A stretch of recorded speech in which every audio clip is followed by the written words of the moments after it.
سورہ عنکبوت کا دوسرا رکو اور 20ویں پارے کا 14واں رکو۔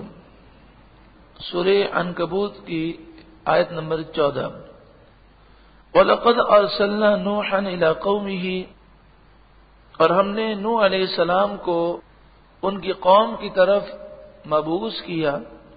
فَلَبِثَ فِيهِمْ أَلْفَ سَنَةٍ إِلَّا 50 عَامًا، تو وہ ان کے درمیان 950 برس رہے، 950 برس تک وہ تبلیغ فرماتے رہے۔ اس آیت سے یہ پتہ چلا کہ آپ کی تبلیغ کا دورانیہ 950 برس ہے، آپ کی عمر جو ہے اس کے علاوہ ہے۔ تو آپ نے اعلان نبوت فرمایا 40 سال کی عمر میں، اور طوفان نوح کے بعد بھی کئی سال تک آپ دنیا میں ظاہری حیات کے ساتھ رہے۔ بعض مفسرین نے فرمایا کہ طوفان نوح کے بعد آپ 60 برس تک دنیا میں رہے۔ تو اس طرح آپ کی عمر 1000 سال اور 50 سال ہوتی ہے۔ فَأَخَذَهُمُ الطُّوفَانُ، تو انہیں طوفان نے پکڑ لیا، وَهُمْ ظَالِمُونَ، اس حال میں کہ وہ گناہگار تھے۔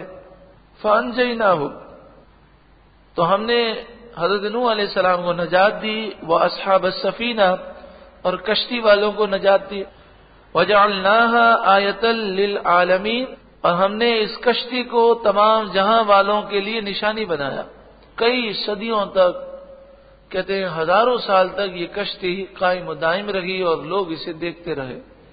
وَإِبْرَاهِيمَ إِذْ قَالَ لِقَوْمِهِ، اور ابراہیم علیہ السلام جب آپ نے اپنی قوم سے کہا اعبدوا اللہ، اللہ کی عبادت کرو، واتقوہ، اور تم اس سے ڈرو، ذالکم خیر لکم ان کنتم تعلمون، یہ تمہارے لیے بہت بہتر ہے اگر تم جانو۔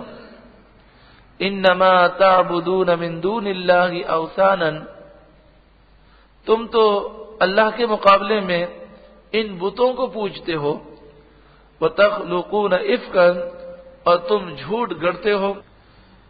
إِنَّ الَّذِينَ تَعْبُدُونَ مِن دُونِ اللَّهِ، بے شک وہ بت جنہیں تم اللہ کے مقابلے میں پوجتے ہو، لَا يَمْلِكُونَ لَكُمْ رِزْقًا، یہ تمہارے لیے روزی کے مالک نہیں ہیں۔ فَابْتَغُوا عِندَ اللَّهِ الرِّزْقَ، تو تم اللہ کی بارگاہ میں رزق تلاش کرو، وَاعْبُدُوهُ، اور اسی کی عبادت کرو، وَاشْكُرُوا لَهُ، اور اسی کا شکر ادا کرو، الیہ ترجعون، اور اسی کی طرف تم لوٹائے جاؤ گے۔ وَإِن تُكَذِّبُوا، اور اگر تم جھٹلاؤ، فَقَدْ كَذَّبَ أُمَمٌ مِّن قَبْلِكُمْ، تو تم سے پہلی بھی امتیں گزر چکی جنہوں نے جھٹلایا، تو ان کا انجام بہت برا ہوا۔ تم جھٹلاؤ گے تو تمہارا انجام بھی بہت برا ہوگا۔ وَمَا عَلَى الرَّسُولِ إِلَّا الْبَلَاغُ الْمُبِينُ، رسول پر تو صرف واضح پہنچا دینا ہے۔ ابراہیم علیہ السلام نے فرمایا ہماری ذمہ داری تو تمہیں پیغام دے دینا ہے، عمل نہیں کرو گے تو اپنا نقصان ہے، تم اپنا نقصان کرو گے۔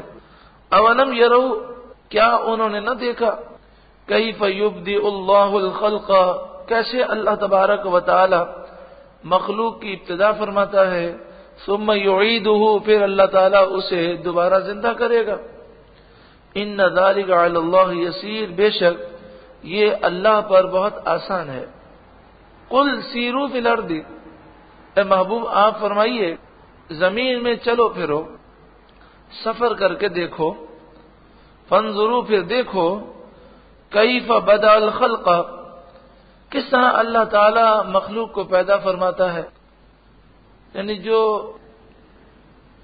زولوجی اور باٹنی ہے، یہ دونوں جو سبجیکٹ ہیں جن کا تعلق جو ہے وہ انسانی جانوروں کی اور پودوں کی حیات سے ہے، اگر اس علم کو بندہ اس نیت سے پڑھے کہ قرآن نے حکم دیا کہ عبرت کی نگاہ سے دیکھو کہ اللہ تعالیٰ کیسے پیدا کرتا ہے، تو بیج سے پودا نکلنے کا عمل کیسے ہے، جانوروں سے اولاد کا سلسلہ کیسے چلتا ہے، تو اس میں بھی عبرت کی نشانیاں ہیں۔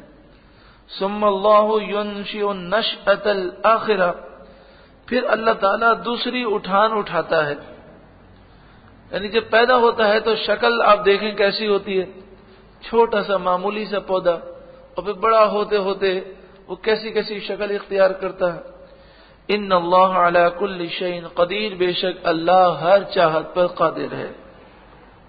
یعذب من یشاء، وہ جسے چاہتا ہے عذاب دیتا ہے، ویرحم من یشاء، اور جسے چاہتا ہے اس پر رحم کرتا ہے، وإلیہ تقلبون، اور تمہیں اللہ ہی کی طرف پلٹ کر آنا ہے۔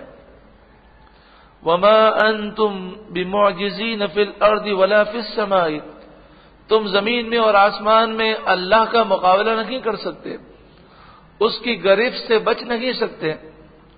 وما لکم من دون اللہ من ولی ولا نصیر، اور اللہ کا عذاب آ جائے تو اللہ سے بچانے والا نہ تمہارا کوئی دوست تمہیں کام آئے گا، نہ کوئی مددگار تمہیں کام آئے گا۔